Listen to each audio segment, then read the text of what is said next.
Oh, look at this. It's so pleasant out right now when the sun is out. It's really warm, but today I want to show you something.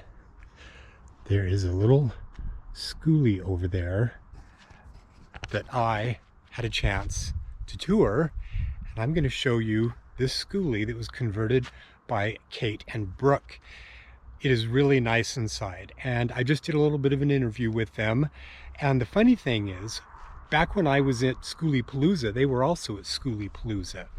And what's really funny is that I took a bunch of pictures trying to find a good picture for the icon for the video. And I happened to shoot this one particular view that their Skoolie was in, and at that point I hadn't talked to them, and I had only shown up at this spot, and I had been here maybe an hour, and then they showed up, and they just happened to park right next to me, and they're awesome, and they gave me a chance to tour their Skoolie. So I'm going to show you that today.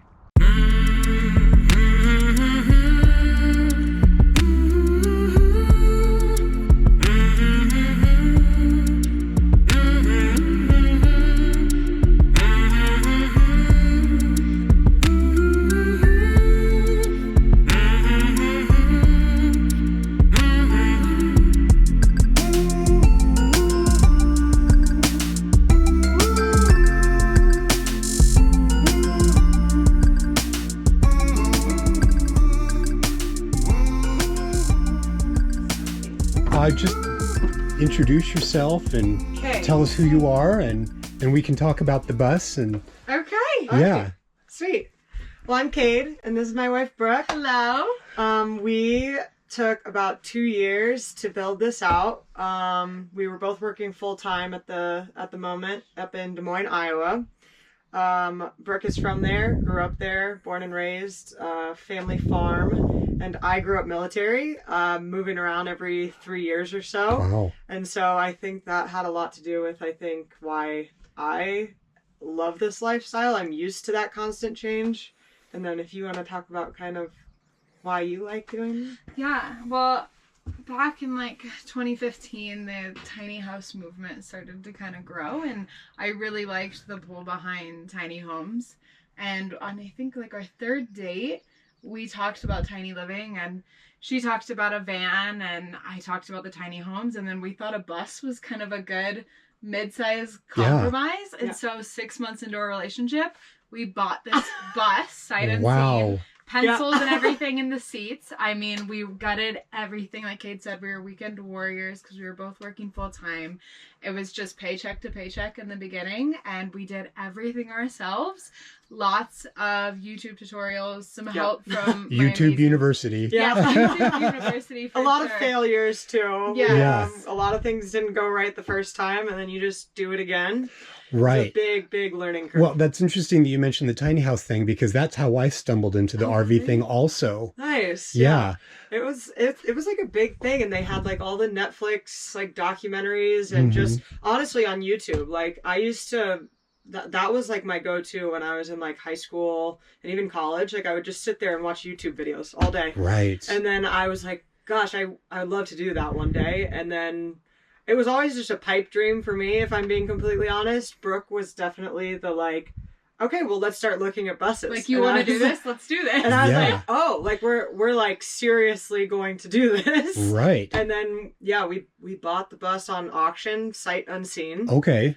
We had to drive, we took a Greyhound bus from Des Moines all the way to Wichita, Kansas. Oh my gosh. To pick up the bus, and we didn't even know if it was going to run, honestly. Wow. Yeah. Was it like a government auction type of thing? So essentially we were looking for something that was fleet maintained, so that we know that it was serviced at the times it was. Buying something off of Facebook Marketplace or something from a previously owned person just seemed a little bit almost scarier than buying it on auction, if I'm being honest. Right. Yeah. Fleets. We had all the paperwork. Yeah. Absolutely. So we won it on auction for $4,400. Oh my gosh. Wow. Yeah. Now, what year is it? So this is a 1999 International. We have, we did a lot of research. We knew nothing about engines or transmissions or anything, but we wanted to make sure that we got a decent combination. There are like certain engines that you want to avoid, we found out. Okay. So we have a DT466E engine and an Allison transmission. Oh, okay. I honestly have no idea what that means. Yeah. Yeah. Allison transmissions are known for being very robust industrial strength transmissions. Yeah. So when we actually had the Skoolie book, and that book told us to get like this exact engine combination. That thing was a lifesaver for us. Yes. Now, there's kind of been talk around maybe these engines and transmissions aren't the best now that people are like taking these buses into mountains. Oh. So we have to be very careful when we're driving, just like pumping the brakes.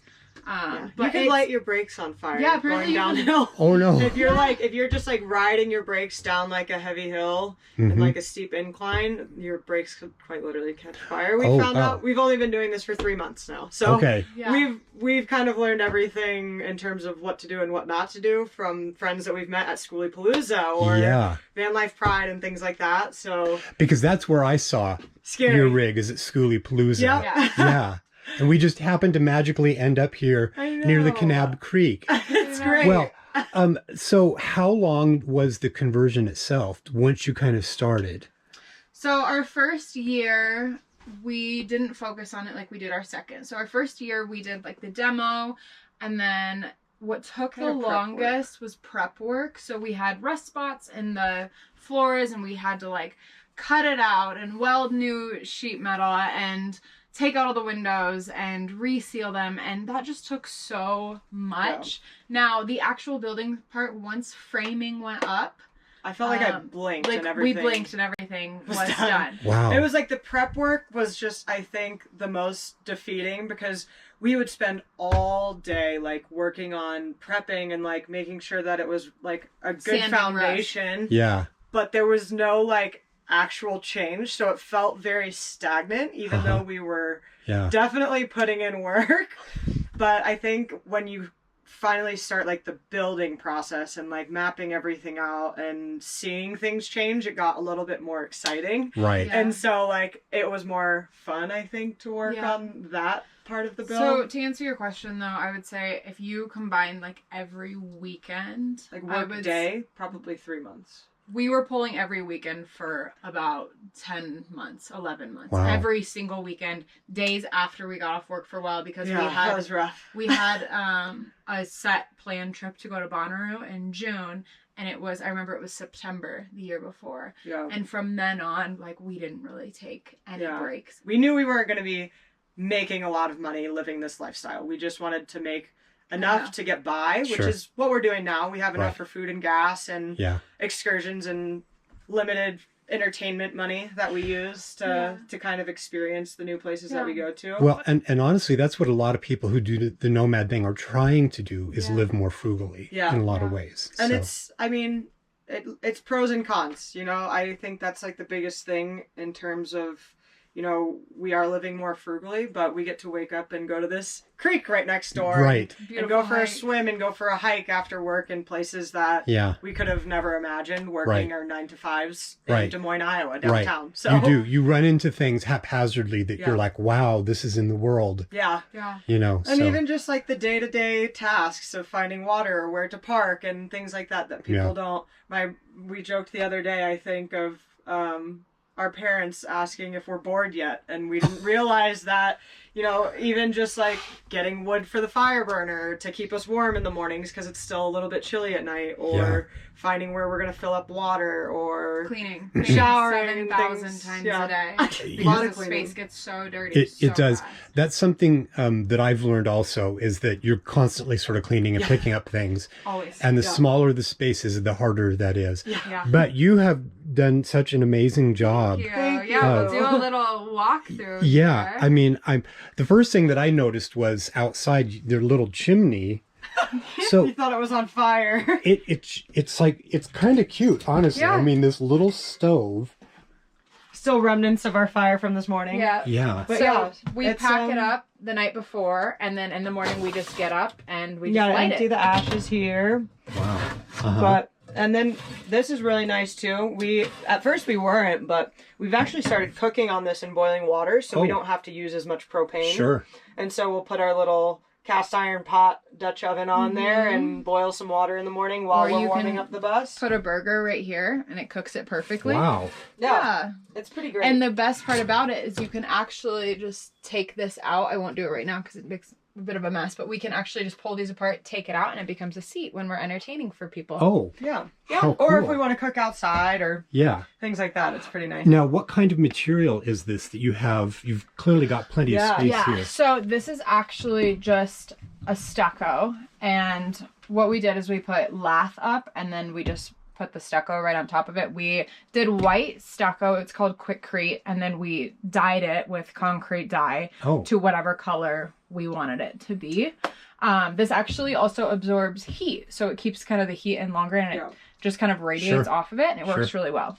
And then under here we have just, I know, but it's wood storage, right? It's like wood storage, and it has all of our stuff for things we don't need every single day, but we can grab out. Like, we have extra paint, as you'll see in here. Everything is white, spots. And everyone said we are absolutely crazy for choosing white paint, but we loved it. I painted my interior white, and I love it too. It just makes it feel more open. It does. And sure, you have to clean it now and then, but so big deal. I mean, yeah. And then we move into our counter/kitchen space where we have this nice little slide out for our cans of soup, I don't know, peanut butter. We have some taller items down here for like cooking spray and the essential syrup for pancakes in the morning.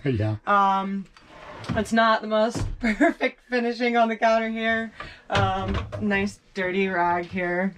And then we have some organizational stuff. It's not as organized as I would have liked probably, but we have this little hanging thing. We have a couple others that we mounted in there so that we could kind of somewhat have extra space under there. Yeah. For the reason being, this cabinet on this side actually holds our entire water heater and water system. So there's not really a lot of room for storage for food under this. Yeah. So it's literally, this is kind of more of our utility area. And then obviously this is just a false drawer for the sink base. So now when you were designing this, did you kind of pre-plan where all these components were going to go, or did you just figure out as you go? Yes and no. We did. Well, we taped everything out, and then the sink was supposed to go over here.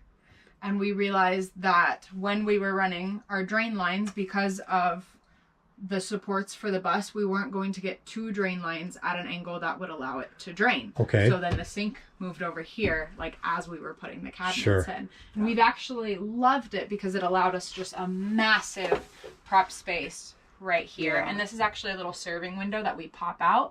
We've cooked brunch for friends. It's the emergency window. Yeah. I'll show you. Oh, here. that's awesome. So essentially, we have like the little emergency hatch here, so we can push this open, and especially when it's nice out too. It's kind of nice to get some like fresh air in here. But yeah, pretty cool. And that counter space is truly awesome. I mean, in my RV, you know, they always skimp on counter spaces in RVs. Yeah. And I've noticed this in Skoolies. People always put much larger counter spaces in. Yeah. One thing I want to point out about the cabinets is this actually all came raw. So these were just raw wood cabinets from Home Depot. We ended up staining them, painting them, and then we put this rattan, all the hardware on it ourselves. We wanted something that we could really customize. Also, these countertops, free wood that we received, and we merged it together. You can actually still see the pencil line there, which we actually like because this just brings us back to the build and the fact that we created this. Yeah. This is all pallet wood, completely free. A lot of things in our bus are going to be refurbished, as you see. Yeah. We went with a really rustic style, which also allowed us to kind of get away with the not so clean lines, which we enjoyed. We had no experience. Well, and it's beautiful too. And the first thing I noticed when I came in was the row, the rimming. That's so creative. Yeah, it was easy to cover our seams because everything in the bus is curved. So making those cuts and doing that with no building experience, obviously nothing was perfect, but and that's the thing though. I mean, any carpenter is going to have trim. That's why trim exists. And so it was just getting creative with the different type of trim that we could use. So this barn door is from my parents' farm, my grandparents' farm. It's actually over 150 years old. Wow. So we mounted this just on a simple 2x4, again, stained it, made it look all nice. And then we used the same type of style that we did for around the wood burner that is so in the cool. bathroom. So that's the same material as the wood burner, and then we put the clear coat sealant on top of it so that the water can't, it's water it resistant. made it waterproof. That's so cool. So- It's so beautifully consistent with what's going on over here. Yeah, we really loved it. We really liked obviously the rough, natural look in here. So Yeah. it was really easy to do. We were nervous about tile because we see people's buses as they're going down the road. The tile will crack, and you know, obviously there are ways that you could professionally do it, but it looks natural that it cracks. Yeah. And then we just cover it up again. Yeah, and it's actually held up super well. Yeah. And we were able to easily make it. It didn't have to be a prefab pan, so we could make it as big as we wanted it to be. Sure. But yeah. The things you learn as you go. Absolutely. I mean, again, just redoing things all the time. This full-length mirror was an absolute must for me. Okay. It is a $7 Walmart mirror that I took the framing off of. It took 3 mirrors. We got 21 years of bad luck before I finally got I finally was able to peel it off and stick it up here. We have a bet going that someone is going to break it because friends are in here, whatever else. We haven't had guests, but you know, someone leans against it too hard. Right. Or drunkenly falls into it. Or drunkenly falls into it, as my dad was suspicious of. But it has been absolutely amazing for getting ready. Having full-length mirrors. Just really nice. Our fridge. I like the fridge the most because this is where I get to collect things because I'm a very sentimental person and I used to like living in a normal space, big space. Yeah. I used to just like collect little memorabilias from everywhere and just like put it everywhere. So this is how we now collect memories. So when we got married, we asked everyone to bring a sticker. And so there's a lot of stickers from our wedding. We have like the Lake Powell paddleboards and kayakings that we just did. Red Dirt Jacks is actually from the town that we got the bus in originally. Oh, cool. It was a local gas station and they just loved our story. They actually put our story in the newspaper. So They're shout so out cute. to Red Dirt Jacks. They're amazing. If you're ever in Medicine Lodge, Kansas, stop by and see the 3 sisters. The best. So back here, we'll show you our little closet. So as you can see, typically when you walk into a bus, you're going to have a lot of overhead storage. And while we think that is a wonderful idea, we put this up and we go, I don't really want to put storage up because it feels so open. Yes. And so we gave up a lot of that storage. We haven't had an issue though. It keeps us from collecting things, I will say. Sure. So what we did do is we put in this massively deep closet. I mean, it is like this deep. And then behind here, we actually have a stand-up air conditioner, but we have to be plugged into shore power in order to use it because it uses so much wattage. Yeah, that's actually what I use in my RV. Oh, really? I have a room standing that I use. It's more efficient than my So you can roof. kind of see it sitting back there, waiting for the day to be used. Yep. And then the I'll swing by here. the final area back here, we have our bed, and then we have a couple drawers down here that Brooke custom made. They come out pretty far and deep. This is our pants, and then this is our dirty laundry. Oh. Something that I didn't think about actually. Yeah. Brooke brought up the fact that we would need somewhere to put dirty laundry, so that's what this one is. And then we have a little bit more storage back here. This one's for socks and undies, and then this is all of our shirts. We still have some finishing to do in here. This is to cover the screws that are poking through so we don't stab ourselves. It's there because it's happened. Yeah. We have a nice little fan here for just extra airflow back here. Sometimes it can get toasty. We also have the Air Max fans right above you. There's one there. And then, I see. And then one up at the front where Brooke's standing.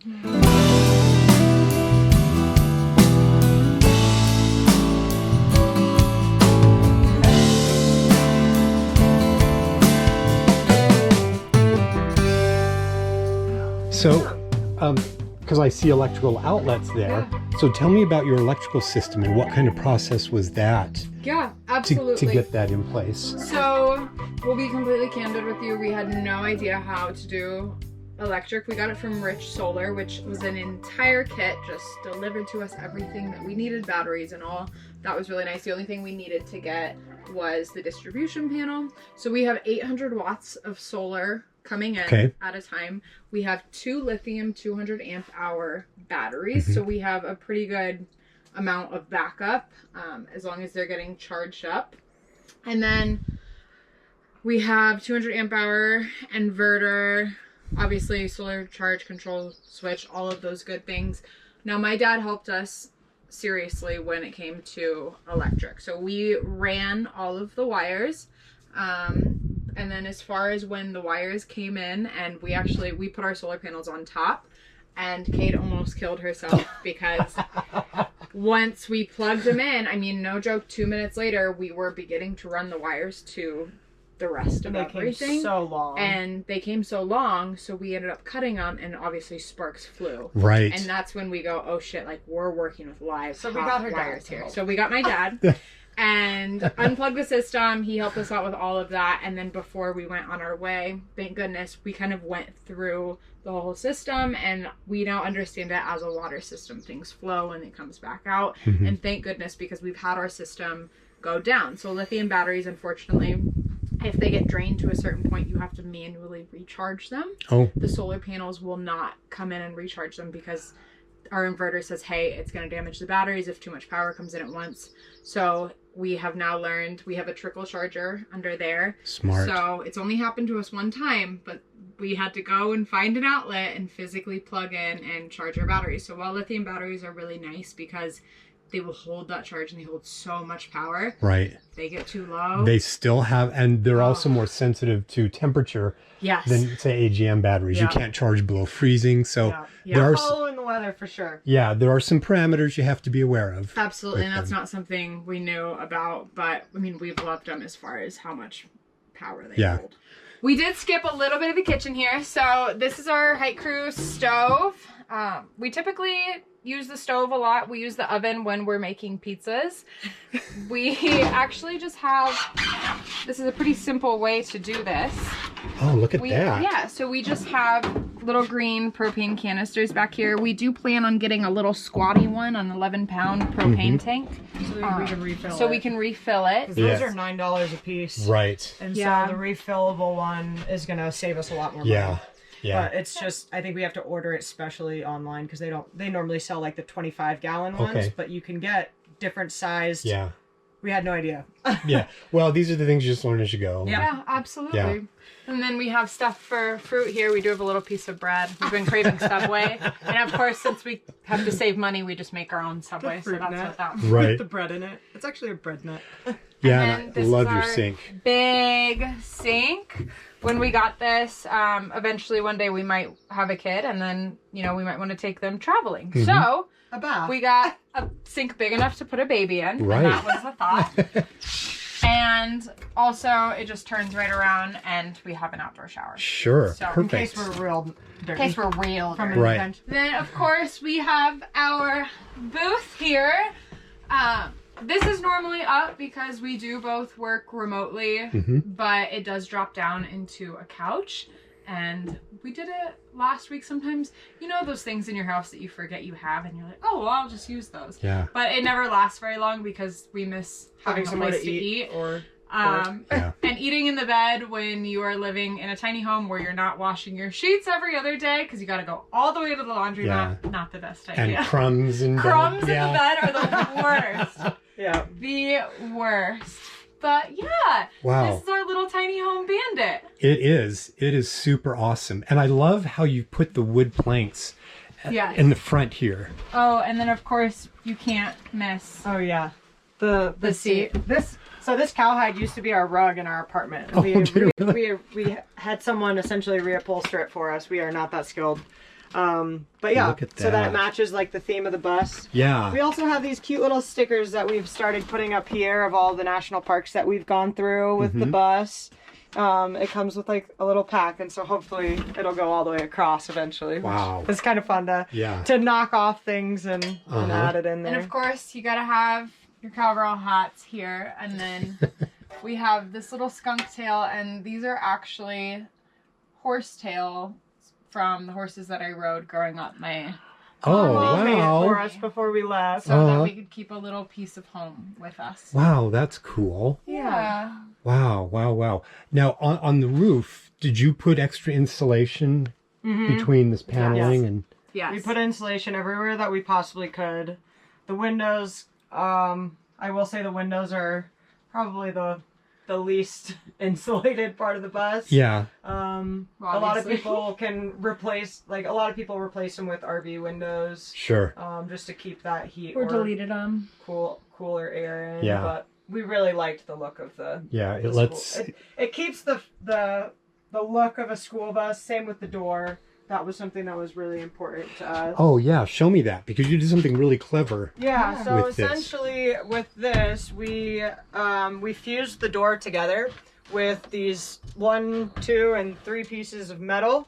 And then we just cut the hinges on one side, and then we installed this to kind of hold it open so it doesn't swing back and hit you. Mm-hmm. But yeah, so we fused it together so that it would keep that same, like I said, like the look of the school bus. We really liked that. And then we installed this master lock here so that it's a deadbolt. It's Yeah. unpickable so no one can come in. We actually, that took some finagling because as you can see, we had to cut through the actual door itself and Yeah. cut the hinges off.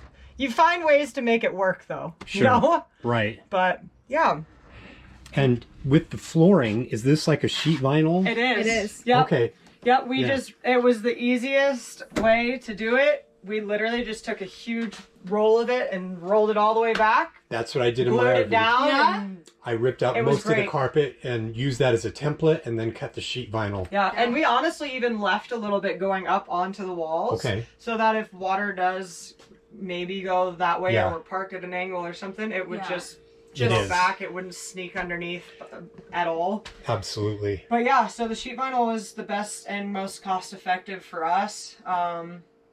It just seemed a lot easier and a lot less maybe maintenance down the road for us. Yeah, it is. It's easy to wash. It's easy to sweep. Yeah. It's great. Nothing's going to get in between the cracks of Yeah, the apparent yeah. wood. Yep. And, And we it's- were worried about it ripping, but we haven't had No, any issues it's yet. and it's lightweight compared to the Yeah. plank. The Versions of hardwood it. floors. And we had friends who did plank, and it essentially rattled Buckled. apart and buckled. Oh. And we did not want to deal with that. Yeah. So, yeah. Wow. yeah. Wow, very cool. Thanks. We love it. Mm-hmm.